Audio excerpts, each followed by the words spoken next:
everybody, and welcome to the Smash Brothers Podcast, Episode 2! Or... No, I even screwed that up straight from the get-go. Numero dos, for those who speak the Espanol.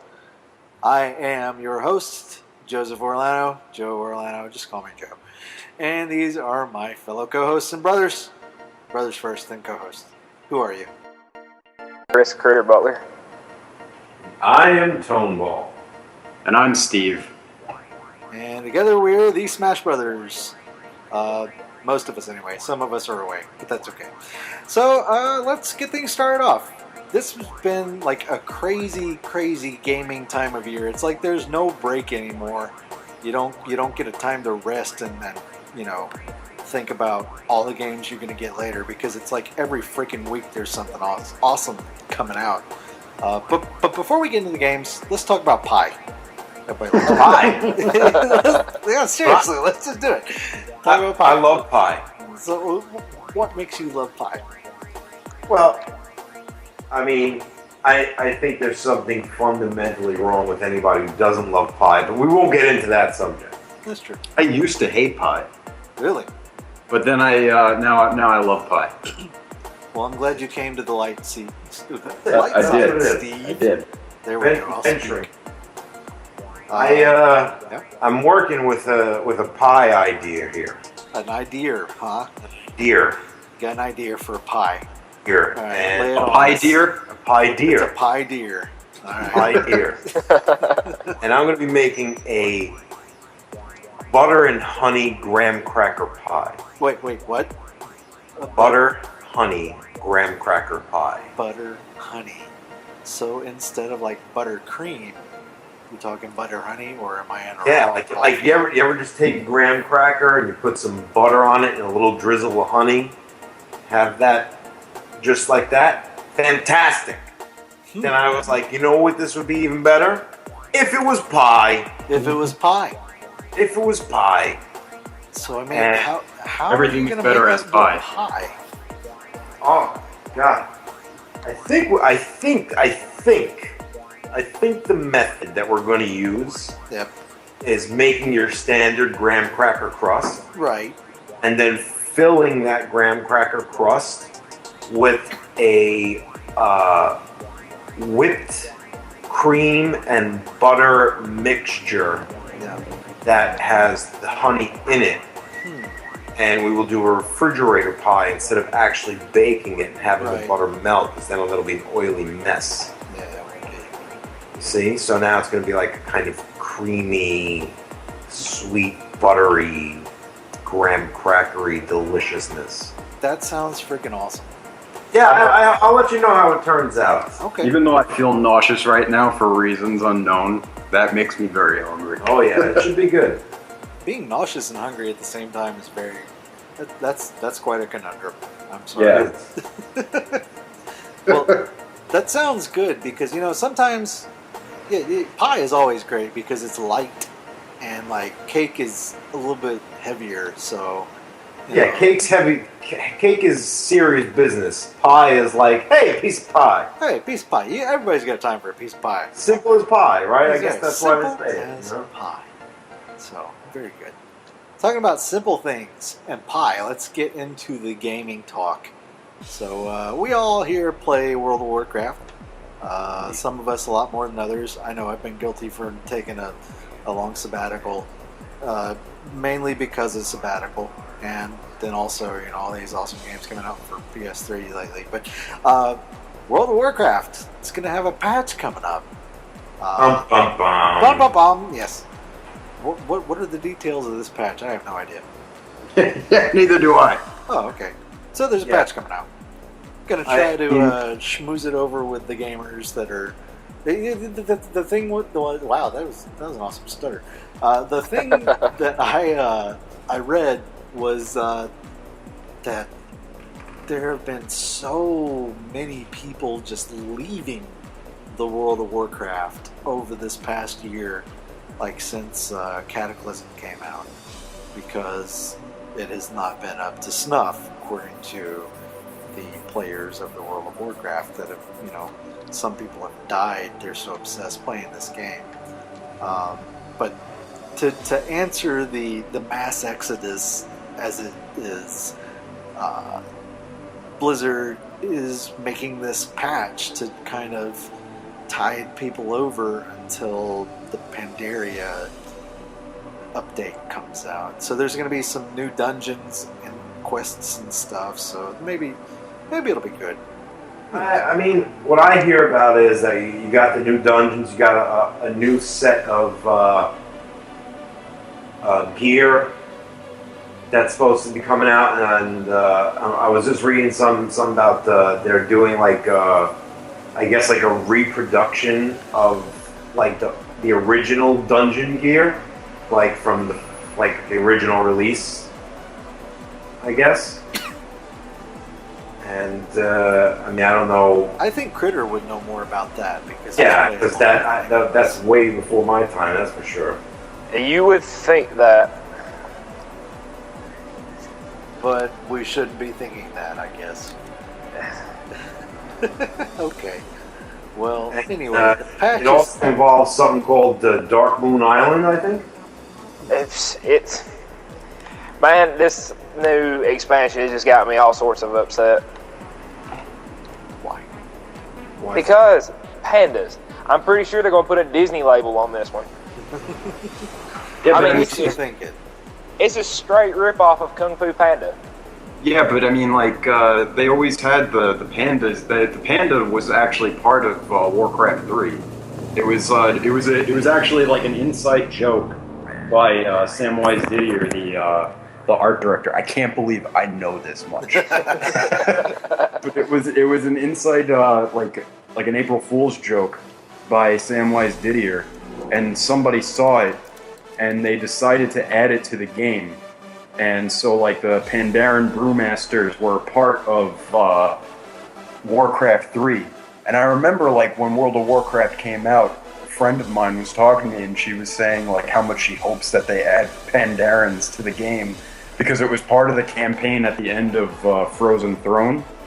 And they never added it, but they always wanted to, I think. And now is, like, the time when they finally decided to do that. Very interesting. I still think there's going to be a lot of grief and conflict over it. Oh, I'm sure there will be. And There always is. Hey, Hey, I've guy. been holding that in all day. Sorry about that. We're recording in here. Keep it down, jackass. Anyway, There's also some kind of like ridiculous carnival thing that they're pulling with the smaller patch that they're cut. 4.3 is the patch, by the way. all right. Well, You know, something like that always kind of sets off alarms for me because of my trauma with DC Universe Online.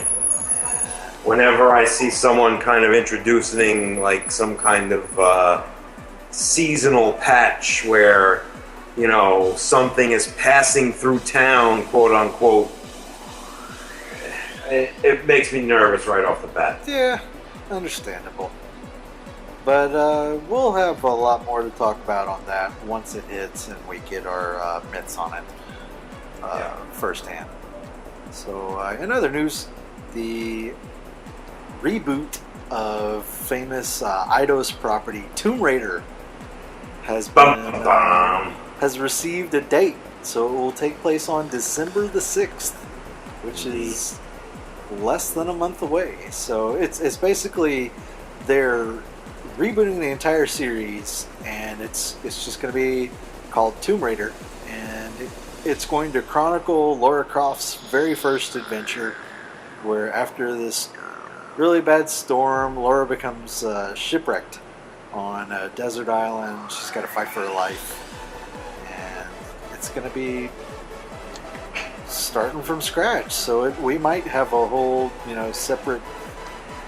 separate universe, like a whole new dimension of Lara Croft to deal with in glorious HD graphics. So that's cool. So that's coming out. From your lips to God's ears, because Tomb Raider is now and has always been my absolute favorite series of games. Oh yeah. I have never played it. I love them since day one. I even enjoyed what was it called, Dark Angel, and I actually was one of the lucky people who got the broken game. Oh, very cool. And you could not beat it, you know. So even Still a after fan. that, I'm just still totally down with Laura Still a Croft. She's fan. like That's cool. she's totally my baby. And Forever I'm and just always. so totally looking forward to this, and so totally just praying that they didn't absolutely destroy the series, you know? Let's hope not. I mean, we've seen a lot of games get destroyed repeatedly over and over. I'm talking about you, Sonic the Hedgehog. But there's still some loyal fans out there, so maybe they won't do it. Maybe Eidos will do the right thing. Well, actually, it's not even going to be Eidos doing this. It's Right. what, Square Enix. Yeah, because Yeah. they bought Eidos, so Yeah, let's that's right. hope they don't put Final Fantasy characters in there. And I think Crystal Dynamics is the name of the group that's going to be developing it. Yep. Right. Which is the original core group, isn't it? I think I'm so. not sure.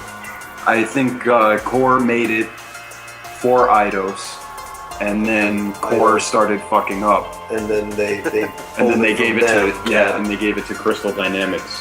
Well, we'll see about that too because I'm going to buy it. So, I actually already have put my money towards my source, who will be obtaining the game for me on release date. very nice. Well, speaking of Tomb Raider, what would you say your favorite game in this series is, Tomball? You could recommend. You know what I think is a great one. Like if you haven't played any of them or whatever, it is Tomb Raider Anniversary. Yeah. It's a great one to pick up. That like kind of it gives you like some of the best levels of the original ones, and kind of gives you like like the better handling of the next gen systems. Right. It's a remake of the first. It is. It's a remake of the first game, like with a little bit of added stuff, but it's like her motion and her sensitivity to trajectory and all that kind of stuff is intact with next gen kind of standards And grappling hooks. and grappling hooks. Very good. But because the first game, I still think is the best. So I think that's a good place to start if people have missed that boat.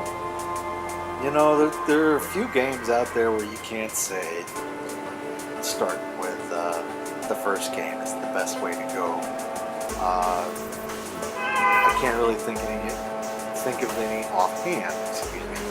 But it's good to know that Tomb Raider, you can definitely stick with it and go with it and enjoy yourself. So Yeah, absolutely, 100%. speaking of sequels and stuff, this has been a massive week for sequels. Massive weeks, month, season. Last Tuesday it was. Naughty Dog let Uncharted 3 out of its cage and off the leash, and a lot of us have played it thoroughly and have enjoyed it thoroughly. Unbelievable. I know Toneball and we're still somewhat near the beginning of the game, probably. I know I'm on Chapter 6, at the beginning of Chapter 6. So, spoiler alert, there are at least 6 chapters. I think Critter beat the game already. Yeah, I've beat it, and I'm on chapter 14 on Don't say how the many crushing chapters there are. difficulty. Okay, that's cool. Yeah, So, we'll be spoiler free, but yeah, I think it's awesome so far. I agree with you. The thing I've always loved about Uncharted, aside from its many allusions to Indiana Jones, my favorite movie character of all time, is that instead of putting the emphasis on multiplayer like so many games have been doing these days, they actually care about the story and they care about character development and plot development, and that is key to me. And what I think makes a great game. And all three of the Uncharted games are just mind-blowingly awesome in that aspect. Sure, there are plot holes and some nonsense here and there, but not all over the place. So, yeah, good times. I think that the one of the other things that it's utterly enjoyable about how they actually make the game is the lighting and the scenery and the attention to detail. And they don't hit that that kind of uncanny valley thing, like where it's just so damn realistic that it's almost nauseating. It's still kind of like game-ish and still kind of animated, but it's just done so well. It's a beautiful game. All three of them. And the way and the camera movement and the way they make it cinematic kind of meld into the game. It's really masterfully done. Yeah, I haven't played Uncharted 3 yet, but I beat the hell out of Uncharted 2, and it was one of the most beautiful games I've ever seen, so I can't imagine how Uncharted 3 must look, you know, because of like all the, I was going to use a fancy word here, but I can't remember the word now. That's okay. It's happy hour. Yeah. You drank the happy word. That's right. You drank it right down. Drank the word away. But I was actually talking to my girlfriend about this. She is the movie buff. I'm the gamer. But I was telling her, you know, and she picked it up too from watching the commercials, that Uncharted really does take that next step forward into blurring the lines between, you know, movies and games and making it interactive cinema like Heavy Rain was, but still keeping the game part very, very solidified, you know. So the part of the game that stands out to me is the voice acting. Yeah, absolutely. The voice actors are amazing talent. Although I've noticed that Nolan North is in pretty much every game now. Yeah, his voice is in a lot of games, but still, from what I can tell, what you said earlier about the improvements from Uncharted 2, it's not like there's been a massive leap graphically. Yeah, there are some things that have been smoothed out here and there from the first game. Like the cinematography, like you were saying, it's gorgeous. It's wonderful. Yeah. It's like they've even kicked that up a notch. But it really feels like it's just, you know, the continuation of Uncharted 2. It's the rest of the series. It's another segment of the story, which is freaking awesome. So it's not like we're getting a whole brand new game, but we are. We're getting a brand new game, but in a very familiar universe, and there's absolutely nothing wrong with that. And that's also what lends itself to that feeling of it blurring that line and it becoming more like video entertainment than just video game, you know? Yeah, exactly. Vidutainment. Vidutainment. But, that sounds like something Buford would say. It does. But we'll talk about Buford later. I have not played any of the multiplayer for Uncharted yet. Uncharted 3, rather. I did play Uncharted 2 extensively. Has anybody else dabbled in it? Any? I got my copy through GameFly, thus requiring a multiplayer pass, which I do not have. Oh. So if I'm going to get my platinum, I'm going to have to spend $10 for the pass just to play one multiplayer game to get my platinum. Jeez. Well,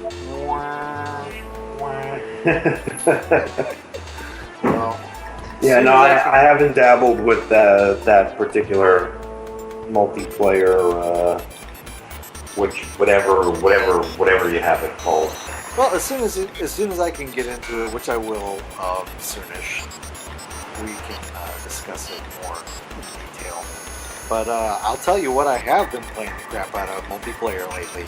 That's the Call of Duty Modern Warfare 3. With Critter, as a matter of fact. He and I have been playing it. I think Critter's playing it right now, as a matter of fact. I just stopped. Oh, he just stopped. Well, yeah, I've been playing since 4 o'clock this afternoon. Yeah, sounds like a good time for a break. I mean, non-stop. Have you played any of the campaign? I played 2 levels into it. Okay. Well, that's 2 levels farther than I have. With this It game, is gorgeous. I decided to go straight into multiplayer from the get-go, since I am right now currently more invested in the Uncharted 3 story. I was like, You and 98% of the people who bought it. yeah. I was just like, I'm gonna go straight into multiplayer. 796,000 people on. Now, did you? Just I don't know if you PS3. guys saw the numbers with that. They're talking 1.1 billion in the first 6 weeks of sales. Wow. That's a lot of moolah. That's a lot of money. That's a lot of Skrilla. That's ridiculous. And we thought that Modern Warfare 2 and Black Ops was crazy. That's just... Yeah, they said something along the lines of it's going to beat Black Ops by like 10 to 15% or something in sales, something crazy like that. Wow. Yeah, that's a lot. Well, I can understand there's a lot of hype for it, and rightfully so, because this is the final chapter of the series set in motion with Call of Duty Modern Warfare, Call of Duty 4, way back, 6 years ago, something like that. And I know Call of Duty 4 came out right as the PlayStation 3 did. yeah, so Right. 6 years ago, 6 years ago. But this supposedly wraps it up, from what I've heard. And I can say that I am looking forward to the penultimate showdown between Captain Price and the members of Team 141, or what used to be anyway. Task Force 141. Yeah. And what's his face? You know, the crazy Russian bastard. I can't remember his name. Zakhaev, is that it? Something like that. Something. But yeah, that's going to be awesome. I've been really... The thing I love about Modern Warfare games is the multiplayer is great, but I really do love the story, or what there is in the story. So, looking forward to seeing how this plays out. Well, this one takes place on U.S. soil. Yeah, I know, exactly. Spoiler alert, if for some reason you've been under a rock and you never played Modern Warfare 2, yeah, basically Russia gets tangled up with the United States over a nuclear bomb that goes off and pretty much causes helicopters to rain down on Washington, D.C., and then the Russians invade the United States. It just goes crazy. It's the sham. And it should be very, very interesting to see what happens. Like I said, I haven't played it multiplayer, or I've been playing just multiplayer. Yeah, I don't know where I'm going with this. I mean, multiplayer is like the main purpose of these games. I know the storyline is good. Yeah. I think that's an interesting point, that, you know, the storyline, even though it's clearly a multiplayer focused game, they still paid attention to the storyline. Yeah, they do. Which I cannot say the same for Battlefield 3. Why? Because I haven't played it. I don't, you know what? We'll get into that later. No, let's get into it now. Battlefield 3, it's like, how can I put it? Where in Modern Warfare, it's kind of like you're playing the storyline to find out what happens. In Battlefield 3, you're the child who's sitting in the chair until mom and dad are done telling you the story. You see? And they're like, you have almost no involvement in the story other than you have to fulfill your part in it. You know, it's utterly linear. You cannot drift not even 2 steps to the left or to the right. So, would you go as far to say that it's totally on rails? Yeah, it's beyond on rails. It's on monorail. Wow, that's pretty bad. Yeah, it frustrated me to the point of where, like, by the time I got to the second chapter, I was just like, I'm done. I put down the control. I haven't even turned it on now since I got it. Well, that sucks. But what about online? Have you played it online any? No, I haven't even touched it. Multiplayer? It totally pissed me off. So, there settles that. Yep. Yep. There you go. I have never played Battlefield, but the only thing I remember from one of my buddies playing it is that you can knock down walls with your knife. Yeah, I think in the early versions, yeah. And Battlefield 2 was good. It was really good. It was a lot of fun. You had a little bit of an ability to kind of explore and make your own route. If you had to get to an objective, and like they gave you the tools to kind of just go in there and get the job done.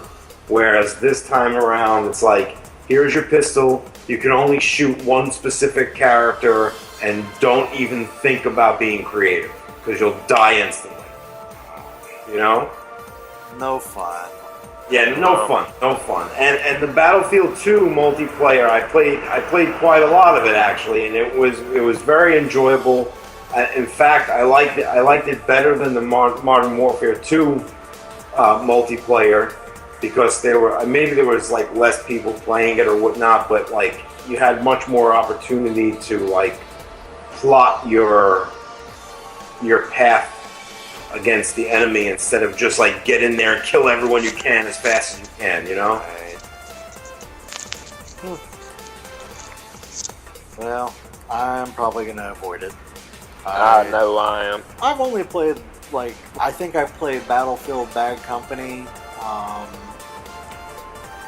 and then I think I played a little bit of Battlefield 2, and I wasn't totally sold on it, so I don't know. I'm gonna sit on the fence and maybe watch some YouTube videos before I decide. I might rent it. I don't know. We'll see. It looks great, if that's any Yeah. consolation, but I know some Not people, so much. some people that matters to them more, but I don't know. We'll see. Moving on to beautiful games, or awesome games, better games, awesome games. My favorite series, perhaps, just came out with its re-release collection. Metal Gear Solid HD collection came out on the 8th of November, and I've got it sitting on my desk. Haven't been able to play it yet.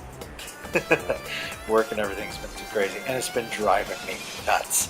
Like, I want to take a vacation day just so I can sit here and play with it. I want to see, just how awesome Metal Gear Solid Snake Eater looks in HD, because that's like my favorite out of all the Metal Gear games. And I don't know, I haven't looked it up, but I'd really like it if they included a version of Metal Gear Online that was included with the Metal Gear Solid 3 Subsistence Edition on the PS3, because that was so much fun while it lasted, while the servers were still up. But I've heard that it's really beautiful. You get Metal Gear Solid 2, Sons of Liberty, Metal Gear Solid 3, Snake Eater, and then the PSP port to a PS3 game, Metal Gear Solid Peace Walker, which is awesome because you can use your DualShock controller and you have a right stick. You got dual analog sticks, unlike on the PSP, you just get that little nub and then the D-pad. Yeah. I played, what was it, Metal Gear, what's the name of that one? Crap. Wow, I can't believe I can't remember the name of that Metal Gear game. Metal Gear Acid? Portable Ops. Yeah, I played that. I enjoyed it. It's very cool, but I never got into that one. the whole having to deal with the the having no right analog stick and having to use the D-pad to move the camera around, and then the little analog, it just drove me up the wall. The whole time I was like, why can't a PSP have two nubs, if anything? I think they're gonna include that on the new one, the PS Vita. Yeah, the PSV's gonna have it, so that was like my most requested feature for the PSV. Yeah. So, very, very much looking forward to that. But yeah, can't wait to play Peace Walker. I've had Peace Walker, the digital version, downloaded from the PlayStation Network store since last year. And my girlfriend has had my PSP this whole time, so I haven't been able to play it yet. So can't wait to finally play it on my PS3. But yeah, the other cool game that's coming out tomorrow on 11/11/11. What is that? 11/1 and 11/1. Mm-hmm. Be Auspicious day. what's this version? Auspicious. Elder Scrolls V Skyrim. Mm-hmm. Yarp. You guys It's coming are out in some an hour and big, a half. Yeah, hour and a half from now. You guys are some big Elder Scrolls fans, right? I've dabbled. I played Morrowind and Oblivion. That's one more game that I've I have played Oblivion so much that I will never play that game again. Whenever I play like an Elder Scrolls game, I always just kind of get lost in like being a thief and going into people's houses and seeing how much of their stuff I can steal, and then going into a house and killing the owner of the house, and then just dumping everything and hoarding everything in the game. And this is why Steve is awesome. Yeah, that's fun. I become a total pack rat in that game. You're a hoarder, kleptomaniac, murderer.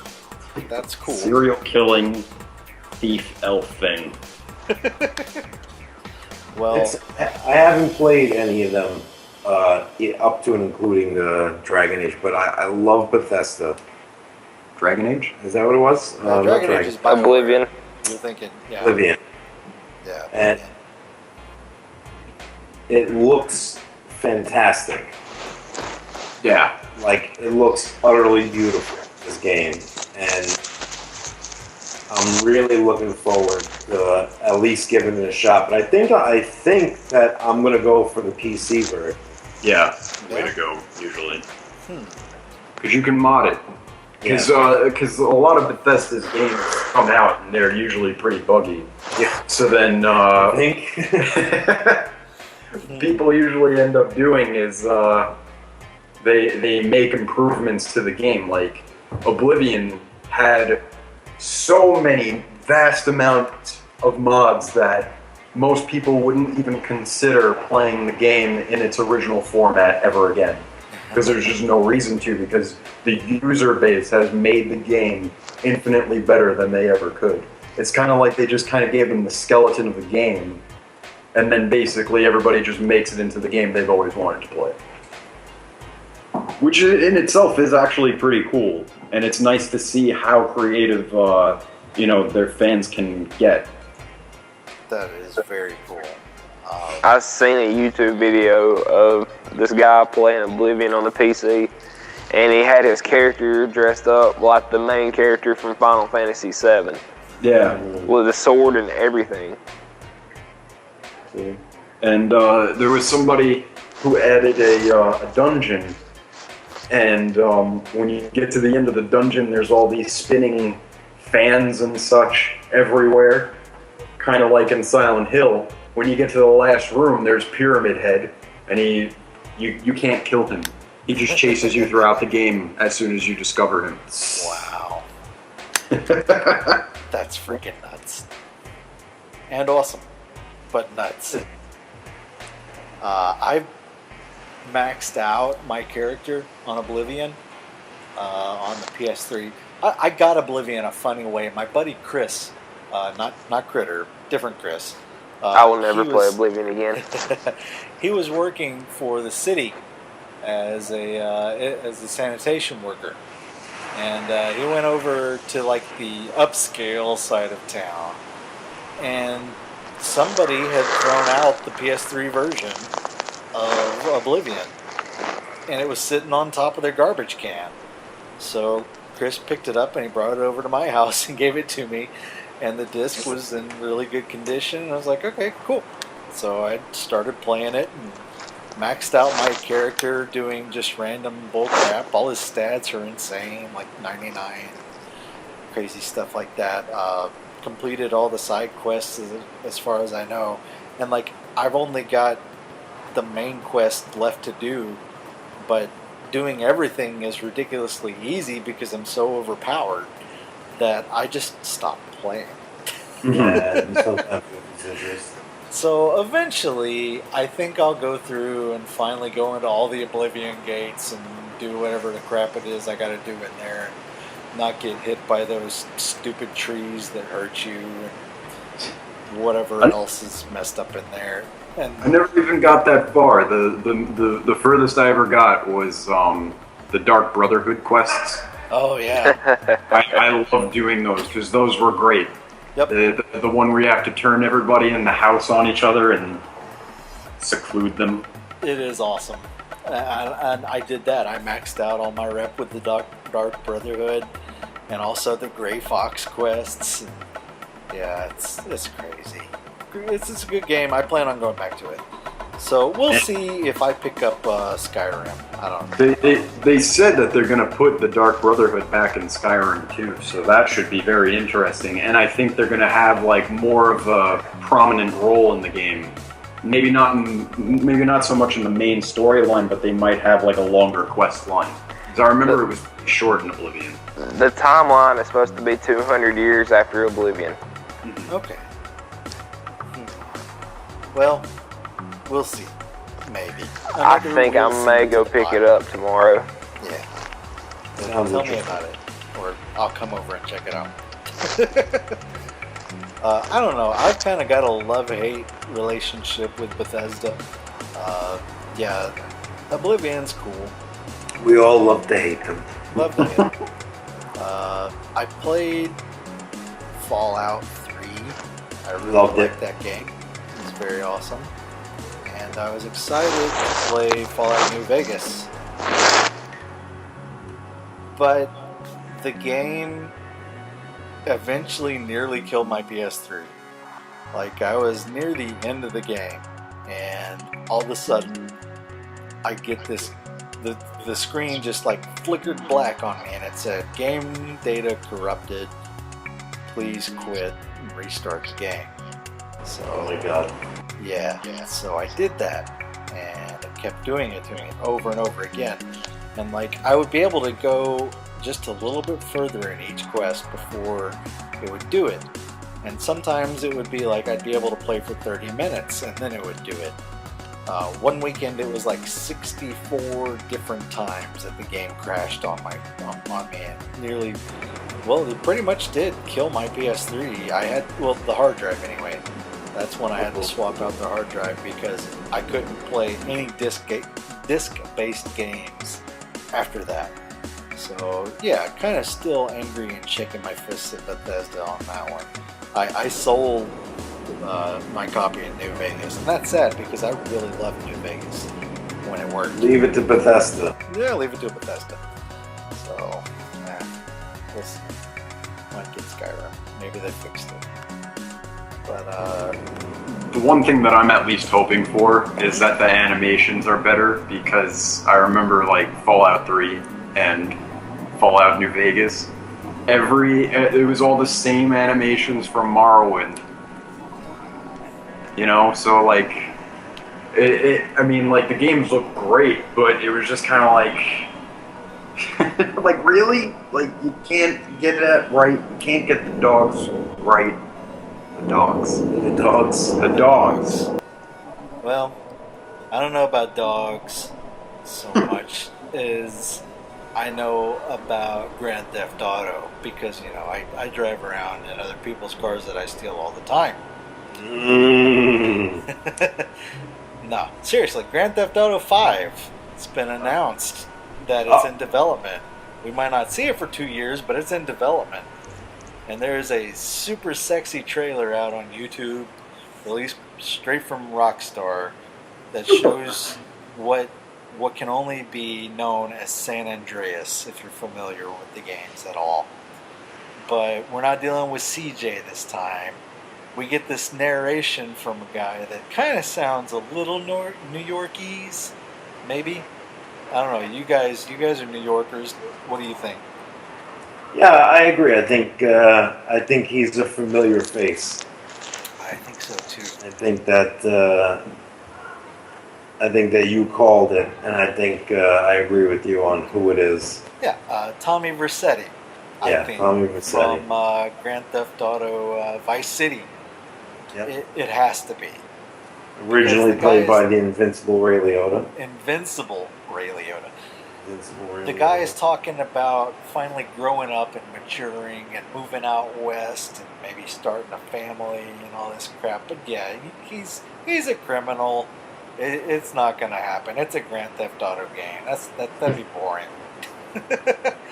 But from what we can tell, it looks like they have done some good service to what we've seen of San Andreas versus what we saw in Grand Theft Auto 4 in Liberty City.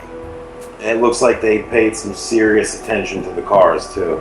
Oh yeah, they look very realistic and beautiful as far as the Grand Theft Auto world goes. It's still got that brand of animation and cartoonish, gamish looking style to it.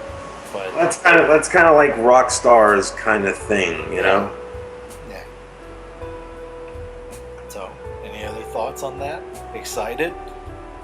I'll be excited about it as long as they don't do like the ridiculous 6-month-long grassroots guerrilla warfare advertising campaigns and hype up everyone about it and then not release enough copies, which is what happened with Vice City. I don't know if anybody remembers that. I remember that.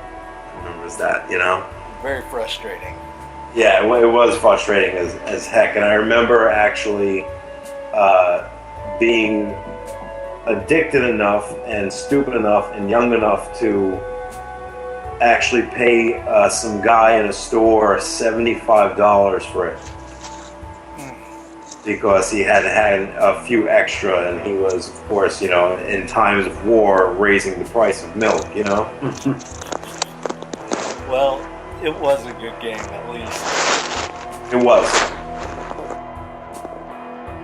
Very good game. Enjoyable. Still fun. Well, I think that brings us to last call. Any other thoughts about anything else? I think that this last week to 10 days has been absolutely exhausting for any must-have-it gamers. It's been exhausting to the wallet, and it's been exhausting to how am I going to fit all these games into my schedule? But just think how much freaking gaming you're going to be doing. Yeah, I'm looking forward to that. And now it's great because it gives it that whole little buffer zone right before the holiday. It's very, very well planned out. Yeah. Because by the time we tap them all out, it'll just be around Christmas. And in time for the Old Republic. Can't wait. Good times to be had by all. Indeed. Hey, well, I am Joe, and he's Toneball, and he's Steve, and he's Critter, and we are the Smash Brothers, and you have been wonderful, and this has been episode 2. We will be back again with episode 3 before you know it. So, heard?